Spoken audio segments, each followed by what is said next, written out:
এগুলো কিন্তু ভাই এয়ার কুলার হবে, মানে গরমের দিনে ঠান্ডা বাতাস দেওয়ার জন্য যেটা আছে এয়ার কুলার।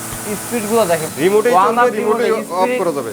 স্পিড বাড়ানো কমে মানে রিমোটে, তারপর এখান থেকে আপনি ম্যানুয়ালে বাড়াতে কমাতে পারবেন। সবগুলো কিন্তু মুড এখানে দেওয়া আছে। এখানে কিন্তু ওয়ান অফ দেওয়া আছে, অন অফ বাটন। এই যে ওয়ান অফ বাটন কিন্তু এখানে আমি অফ করে দিলাম, এটা কিন্তু অফ হয়ে গেছে। হ্যাঁ, এটা অফ হয়ে গেছে। এখন আমি এটা ওয়ান করলাম, হাই স্পিড আছে।